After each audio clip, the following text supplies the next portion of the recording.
Hablamos de la parte económica en un balance del 2022. Algo que no esperábamos los dominicanos es la crisis que se ha desarrollado en este año 2022 entre República Dominicana y Haití y los Estados Unidos. Y yo quiero la opinión de ustedes. ¿Cómo ha sido el manejo del gobierno? Algunas personas han dicho que ha sido más populista que otra cosa por ser simpáticos con ese sentimiento que tiene una gran parte de la población de que tenemos una invasión. Pero aquí recuerdo, Silente, todavía candidato, pero no cerca de las elecciones, haber dicho que sí en República Dominicana había una invasión silente y que él iba a resolver eso en el primer año de su gobierno si ganaba las elecciones, porque esto había que ponerle un paro. O sea que esto no es una actitud nueva de Abinader. Pero ¿qué les ha parecido el manejo y la respuesta de los norteamericanos y lo que hemos hecho después de esa respuesta? Fabián. Bien, la respuesta que le ha dado el Estado como gobierno a la problemática migratoria haitiana, entiendo que el punto de vista de su responsabilidad ha sido correcta, porque la respuesta que debe dar un Estado ante una situación de un inmigrante ilegal es revisar su situación, su estatus, y si está en un estatus irregular, pues tomar la decisión correcta como Estado y como gobierno. Ahora bien, el problema entre Haití y República Dominicana es histórico y tiene ribetes de mucha índole, hasta de carácter cultural. Yo estuve en una ocasión en una presentación de cargo en Arizona y de 26 vistas que habían, 23 eran de extranjeros mexicanos. Lo que quiero decir que todo Estado atiende la política migratoria de la forma que la entiende correcta. El gobierno ha optado por deportarlo, asumiendo una responsabilidad de que hay una cantidad muy grande de ilegales en el territorio dominicano y yo lo veo correcto. ¿Y la forma de la deportación? En muchos casos sacándolos de iglesias o de sus viviendas y metiéndolos en la camiona. Se supone que hay un protocolo, pero no siempre las cosas se hacen conforme al protocolo. Los que agotan ese protocolo también necesitan que se le instruya y que se le diga cómo es que se va a cumplir. O sea, que las personas que van a ejecutar esa acción sepan que hay derechos humanos que tienen que ser respetados. Que hay que resguardar. Porque hemos visto arbitrariedades que se han llevado a cabo. Obviamente. Pero ¿dónde quiero caer? La responsabilidad del Estado siempre tiene que estar en el marco de la legalidad y en el marco de la ley.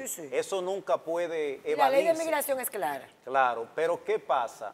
Que nosotros no estamos cumpliendo a cabalidad la responsabilidad como Estado en el sentido legal. ¿Por qué? Porque cuando un inmigrante está en un estatus de ilegalidad, entonces el Estado tiene que asumir la responsabilidad no solamente de deportarlo, porque con deportarlo le está abriendo la puerta a que vuelva de nuevo. O sea, eso requiere una sanción también.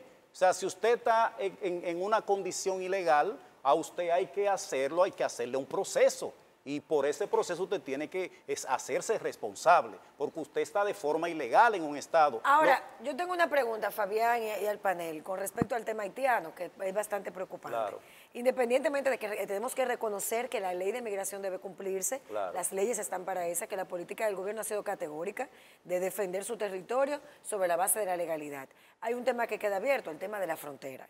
Nosotros tenemos una frontera que ha estado prácticamente abierta, claro, donde se dan negocios de toda índole, con la complicidad de políticos, de empresarios y de los miembros de las organizaciones que se supone deben mantener el orden dentro de la frontera. Y sabemos cómo se dan los contrabandos, que de droga es lo de menos, ahí se da de todo, trata de personas y todo. De armas. Eso sigue existiendo. Esas deportaciones, esa aplicación de la ley, sin ese control fronterizo, porque tiene que haber parte y parte de voluntad de ambos estados. Claro. ¿Cómo va a sostener esta política de defensa de la soberanía nacional? Más dinero porque los deportan y tienen que volver a pagar para entrar. Miren. Porque esa es mi preocupación. El problema más grave que tiene el tema, la forma de abordar el tema migratorio es que el gobierno no tiene una política, no tiene un conjunto de planes coherentes, con posibilidad de aplicación, con un horizonte determinado.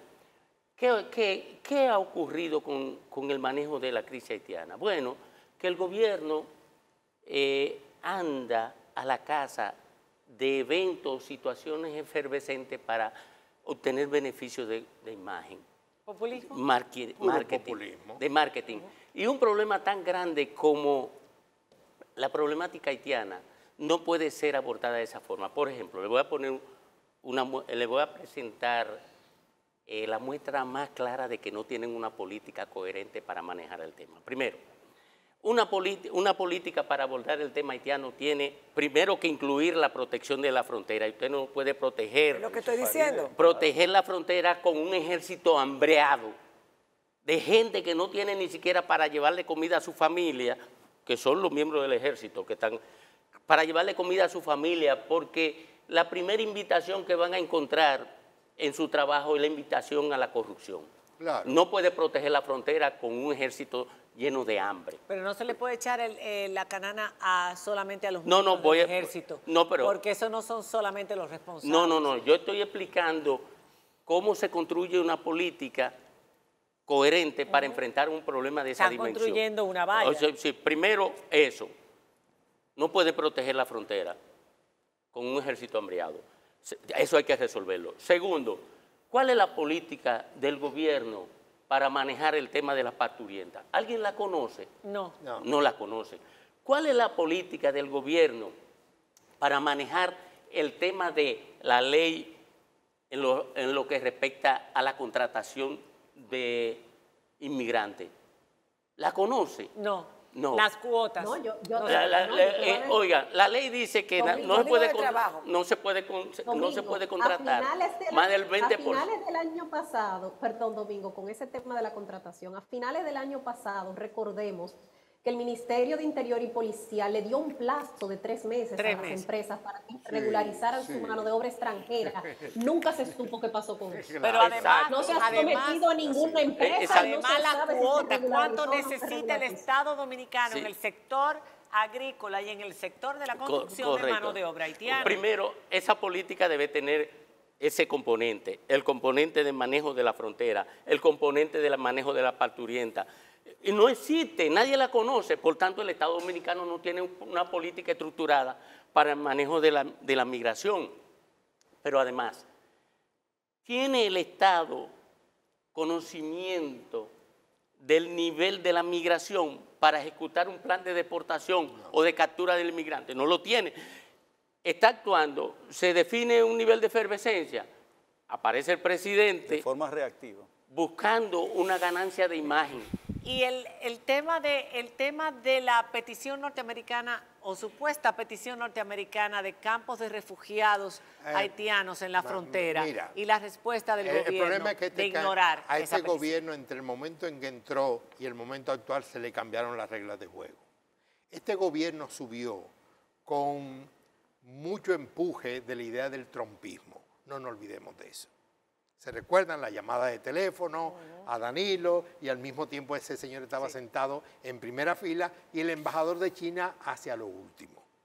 Cuando fue China la que nos dio las vacunas que contuvieron la primera oleada, especialmente la gente mayores, entonces China comenzó a hacer una cierta, comenzó a ser tomado en cuenta como una ayuda hacia el gobierno dominicano. Entonces, Un aliado atractivo. exacto. Entonces, ¿qué ocurre? Que el gobierno de Biden y de los demócratas tiene una agenda diferente a la de Trump. Y el tema de la marginación, del maltrato a los migrantes, no funciona con la administración Biden.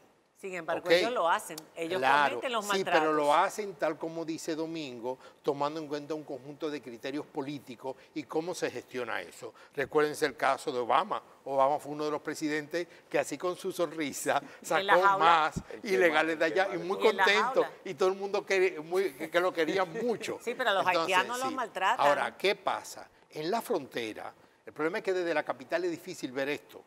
Hay que ir a la frontera Eso y es verdad, verlo. eso En es la verdad. frontera el mundo es diferente a la capital. Totalmente distinto. Totalmente distinto. Entonces, Otro mundo. los que tienen fincas allá, que necesitan haitianos, saben que si se los quitan y los mandan para otro lado, al otro día van a llegar. No hay problema. ¿Cuánto hay que pagarle ahora a los de migración, a los guardias? El tema de las mujeres parturiantes fue un tema muy delicado.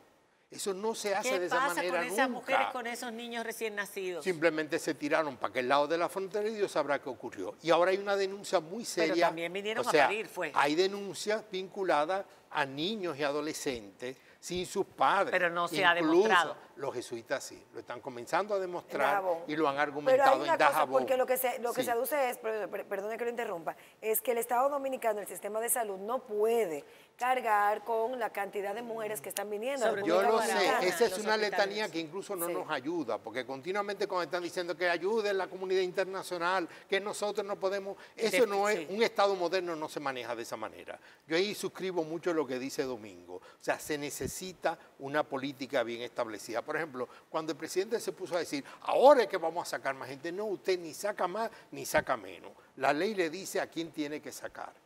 Yo no he visto que hayan ido a las fincas incluso de alguna gente que son muy derechistas, las muy construcciones. antihaitianos, o a las construcciones. O en barrios No completos estamos aquí en el siguiendo, Distrito no Nacional. estamos Comenzar a siguiendo. sacarlo. No sabemos, y no estamos punto. siguiendo. Entonces, Exacto. al mismo tiempo, los procesos que se comenzaron a establecer del gobierno anterior para ir regularizando a quien se lo merecía, está estancado.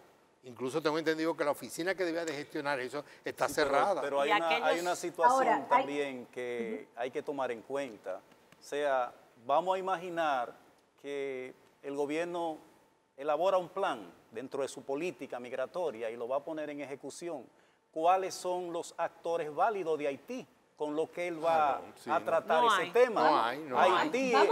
es un estado ahora mismo sin cohesión. Diana. O sea, con falta de cohesión. Pero la Totalmente de política acuerdo. migratoria, Justamente, perdóname, la política... justamente porque esto tiene muchos aspectos y uno de ellos es el abordaje diplomático del gobierno dominicano de toda esta crisis. El gobierno durante todo este año estuvo muy activo en foros internacionales pidiendo la ayuda internacional para solucionar el tema de la crisis en Haití, que se vio agravada con el tema de las pandillas y la inseguridad, pero también el tema de los roces, los choques con personalidades de Haití, no necesariamente con el primer ministro, pero con otras personalidades políticas haitianas. ¿Cómo ha sido el manejo diplomático del gobierno dominicano de esta crisis? Para cerrar. Mire, este bloque. lo primero es que el gobierno dominicano ha enviado al exterior mensajes confusos sobre su posición respecto a la migración haitiana. ¿Por qué confuso? Miren, señores, si el gobierno dice, nosotros tenemos 1 millón de haitianos ilegales aquí y vamos a buscar a cada ilegal y lo vamos a deportar. La comunidad internacional entiende eso de manera clara. Por ejemplo, nosotros estamos dispuestos a aceptar 300,000 haitianos en nuestro territorio, como lo dicen los yanquis. Los yanquis, los Cuotas, norteamericanos, cuotas. definen cuotas, pero nosotros no definimos nada, señores. El principal responsable de esta crisis migratoria es el gobierno dominicano. ¿Por qué? Porque el presidente Abinader dejó que los norteamericanos creyeran que él era incondicional frente al tema haitiano. Lo dejó que lo creyeran. Los norteamericanos se consideraron en el derecho de reclamarle al gobierno dominicano lo que quisieran sobre migración, porque el mensaje que estábamos mandando era un mensaje de incondicionalidad, pero además, cuando nos defendemos del ejercicio de nuestra soberanía, estamos diciéndole a ellos que le tenemos miedo frente a los reclamos que ellos nos hacen respecto al uso de nuestra soberanía. Entonces, en esa condición no se puede esperar respeto, porque la debilidad no engendra respeto. ¿Pero por qué? ¿En qué sentido debilidad? Porque él ha dicho, no, él ha respondido Pero contundentemente. una cosa es lo que dice y otra es lo que se hace. Perdóname. Y ahí es que está la Sí. confusión en el mensaje. Tenemos los consulados en Haití cerrados y se siguen Y se emitiendo siguen visas. Vendiendo visa. ¿En qué Sí, pero estamos? eso es otra cosa, eso Sí, es pero- corrupción a Sí, nivel... pero desde fuera lo que ven, ustedes están hablando de eso, pero De una ustedes siguen cosa están vendiendo haciendo visas otra. con los Ok. consulados cerrados. Pero definitivamente el gobierno ha recaudado o ha recibido, recaudado podría ser también, lo podríamos ver monetariamente, el apoyo del pueblo dominicano a la hora de decir República Dominicana no es la solución para el pueblo haitiano. Es una crisis muy grande, es el país más pobre de todo este hemisferio, con una crisis política, social, en todo, aparte de económica, que no tiene control. y que no tiene respuesta falta de seguridad por en parte muchas de nuestro violencias país. generalizadas. Además, que pone en peligro nuestra seguridad. Y de seguridad vamos a hablar en el próximo segmento. Bueno, no pasó con muy buena nota el gobierno este bloque, aunque el pueblo entiende que sí. Nos vamos a una pausa, ya regresamos. Bueno, señores, hablamos de economía, hablamos del tema haitiano, en uno el gobierno sacó mejor nota que en otro. Pero ahora vamos a hablar con el tema de la seguridad, en el tema del tema de la ciudadana. Esto es un tema que está ligado a la parte económica, por supuesto, siempre ha sido así, a la parte social, a la parte de la reforma policial, en la que se ha estado trabajando y de la que se han dado algunos avances, algunos datos que nos han ofrecido el cerco, la adecuación tecnológica para todas las cámaras en ese primer experimento, las cámaras del cuerpo, de los policías, en fin. Pero yo quiero que ustedes me digan, ¿ha manejado el gobierno dominicano que dijo que en los primeros 2 años iba a terminar con la delincuencia en República Dominicana bien la crisis de la inseguridad ciudadana? Bueno, yo pienso que se quedaron en marketing. Miren, ustedes recuerdan que se definió como responsable de controlar la delincuencia solamente a la policía. Cuando llega a la policía, entonces descubren que la policía no puede con la delincuencia. Y a alguien se le ocurre la decisión de hacer un levantamiento en la policía para establecer cuáles son las debilidades de la policía, que todo el mundo la conocía, no había que hacer ningún estudio ni entregarle a Pepe Vila a nadie eso. Y bueno, pero se le entregó a un grupo de profesionales a hacer un diagnóstico y el presidente le dio 1 año para que lo hicieran. Ellos se lo entregaron en 6 meses. El diagnóstico se lo entregaron en 6 meses. Después lo escondieron el diagnóstico, lo guardaron, porque se dieron cuenta que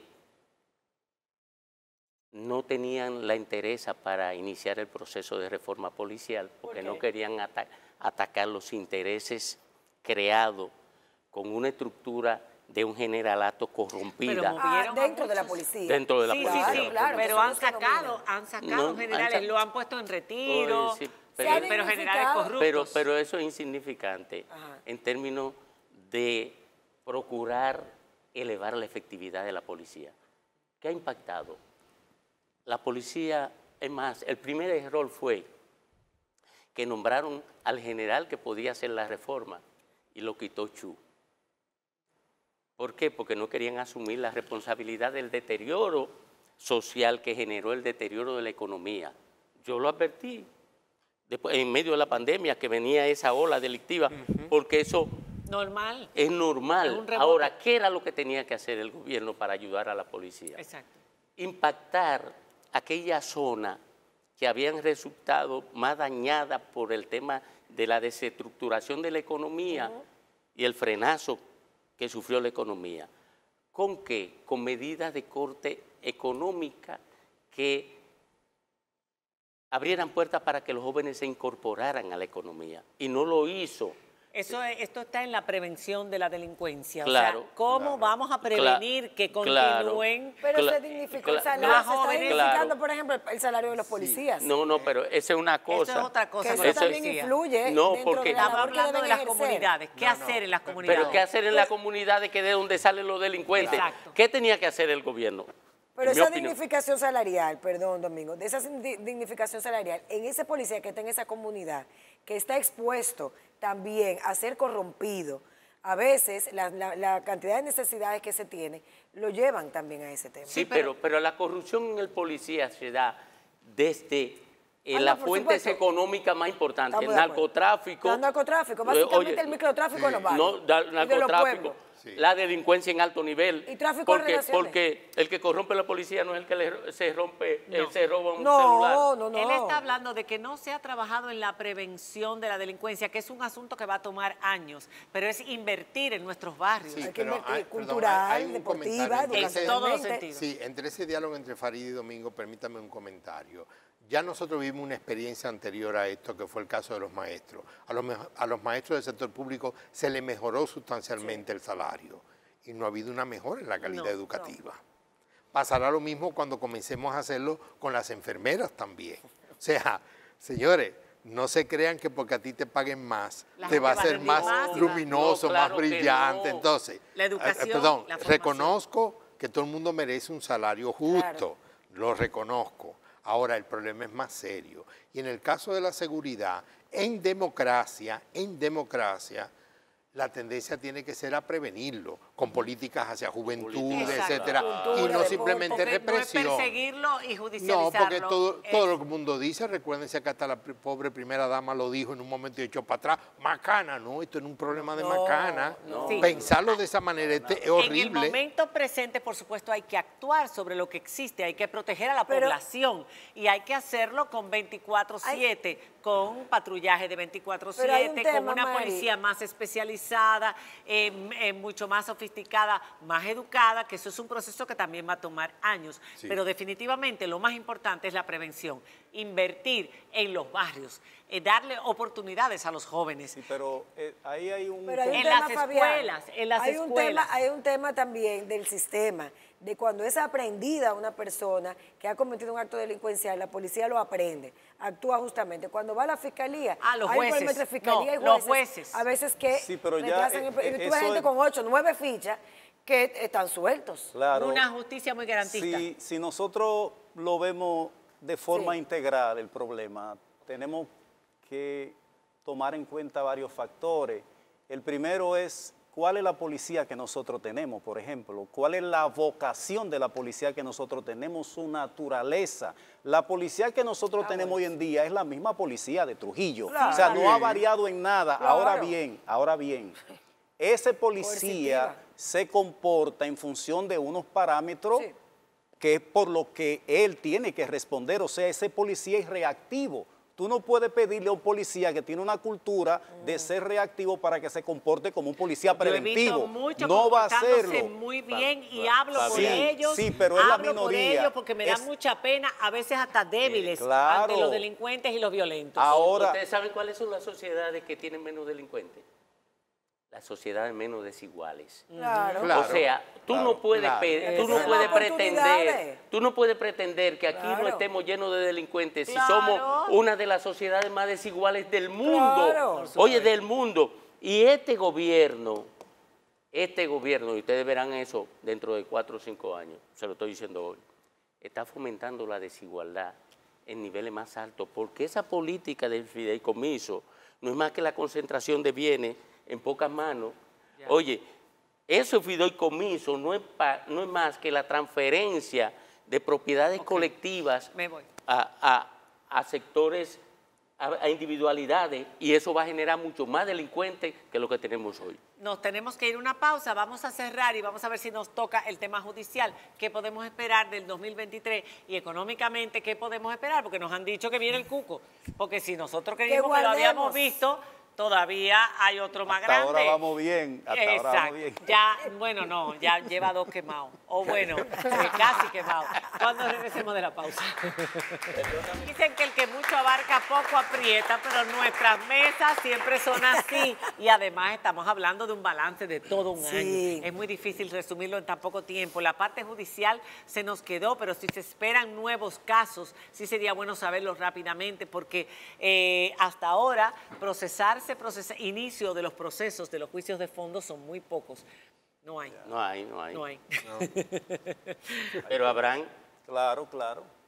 En el plano judicial yo pienso que en algunas áreas se ha avanzado un chin y en otras se ha seguido con el mismo... investigación. Sí, Podemos esperar nuevos casos ahora que la gente estaba esperando, por ejemplo, uno muy sonado hace muy poco, yo no voy a mencionar porque yo no sé si eso se va a dar o no, pero se han esperado 2 o 3 que se han quedado como rezagados. Bueno, yo puedo decir por mi parte que estoy metido en esos procesos, que hay muchos casos que se han trabajado. ¿Y que vienen en este nuevo? ¿Se pueden esperar? Que se puede decir que están avanzados que ya. están muy avanzados. Sí. 2023.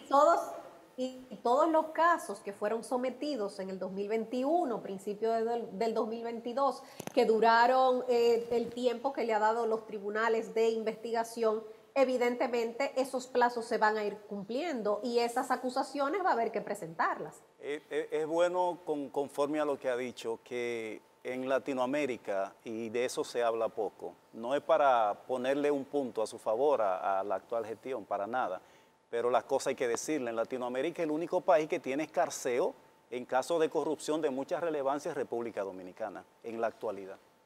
Y eso tiene mucha trascendencia. Tenemos que guardar pan para mayo. No tenemos los presos que tienen otros países, pero sí tenemos ahora mismo. Ahora yo quiero saber si hay que guardar pan para mayo. El 2023 va a ser peor. Pan para mayo, pan para mañana. Una telera, por lo menos. ¿Verdad?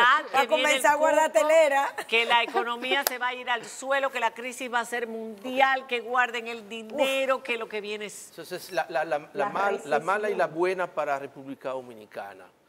La mala es que efectivamente se supone que el ritmo de crecimiento de la economía dominicana en el 2023 va a ser menor que en el 2022, porque va a ser así en el mundo entero. Solamente una cifra para que lo entendamos. La economía de los Estados Unidos, que es uno de los motores principales de la economía dominicana, va a estar apagada el año que viene. Estamos hablando de un crecimiento que se espera en Estados Unidos entre apenas 0.5 y 1% de ¿Y los crecimiento. turistas que nosotros Entonces, necesitamos los americanos? Esto no necesariamente significa que no vamos a tener los turistas. Inclusive yo me atrevo a pensar que en vez de ir a viajar a Europa o Asia, van a venir a la República Dominicana. Ay, qué porque bien. la ventaja, Aquí estamos mejor. porque la ventaja del Optimismo. posicionamiento, el posicionamiento que tiene ahora República Dominicana, primero, gracias al COVID recuperamos el mercado de Estados Unidos. Recuerden que tenemos una crisis reputacional espantosa. En el 2019 perdimos el 40% de los turistas de Estados Unidos. Ya los hemos el recuperado. COVID nos ayudó a recuperarnos en ese sentido. Claro, nos dañó porque- un año, pero nos ayudó con la imagen. Porque vieron que en República Dominicana era seguro Eso fue una viajar campaña y todo sucia. eso. Sí, definitivamente. Pero fue una- afectó. Entonces, Domingo, Oye. ¿será mejor o será peor? Mire, la única amenaza que yo veo para El la brujo economía- Domingo, Páez. para la economía dominicana. Hay campaña el año que viene. La única amenaza que yo veo para la economía dominicana es el desabastecimiento eléctrico. Ay. Hay un retraso en la incorporación de generación por el orden de 800 megavatios. Y no hay perspectiva de que entren a corto plazo, porque el sistema eléctrico, este gobierno lo ha manejado de manera desastrosa. Se llevó de un grupito ahí de privatizadores que le dijeron que habría inversión para la distribuidora. Él sabe lo que yo estoy hablando. Y no aparecieron la inversión porque no se la entregaron la distribuidora. Y los contratos de instalación de nueva carga, de nueva generación, ninguno ha arrancado. Para septiembre debieron tener, por lo menos en el sistema, 600 megavatios. Septiembre de este año. Y eso no entrará ni Que siquiera vamos a para tener marzo. crisis de luz, crisis de electricidad. Esa es la única amenaza. De generación eléctrica. Esa es la única amenaza, porque yo creo, contrario a los economistas, que la economía mundial va a adquirir la estructuración que perdió Ojalá. en el COVID. Ojalá, ojalá. Y para cerrar, 30 segunditos, Sí, 20. Brevemente. Yo creo que hay un esfuerzo por mejorar la relación China-Estados Unidos. Se nota en encuentros, diálogos. Sí. Y recuérdense que la misma noche de las elecciones en Estados Unidos salió la noticia de que el gobierno americano le había dicho al presidente de Ucrania, es hora de hablar ruso. Entonces, yo pienso que también eso, después de que los ¿Que la europeos... guerra terminará? Después que los europeos Eso se termina chupen ahorita. este invierno tan Termina frío, lo van a arreglar. ¿Ustedes creen que terminará en el Yo 2023? creo que sí, no, yo no creo que eso avance mucho. Estoy apostando en función Vamos por más un del año. deseo pero que tendrá que sufrir el invierno. Eso Sí, sí, claro. el invierno se lo tienen que chupar. Le pasó a Napoleón Sí. y le pasó a Hitler. Bueno. El invierno Europa deja de apoyar a Estados A Unidos. Estados Unidos. A Zelensky. a Zelensky. Lo deja de Sí, a apoyar Estados Unidos. con el invierno. Con el frío que van a Y venir. además, Zelensky no tiene fuerza para aguantar el frío. que va a afectar a esa nación. Bueno, Correcto. señores, esto ha sido el resumen del año 2022, según nuestros colaboradores en el día de hoy. ¿Qué usted cree? ¿Que pasó o se quemó nuestro gobierno? ¿Que nos espera un buen año o quizás no tan optimista como nos han pintado en esta mesa? Yo voy a apostar por un mejor año 2023, como siempre hacemos. Que así sea. Sí, que así sea. Un beso grande. Hasta mañana, señores. Cuídense.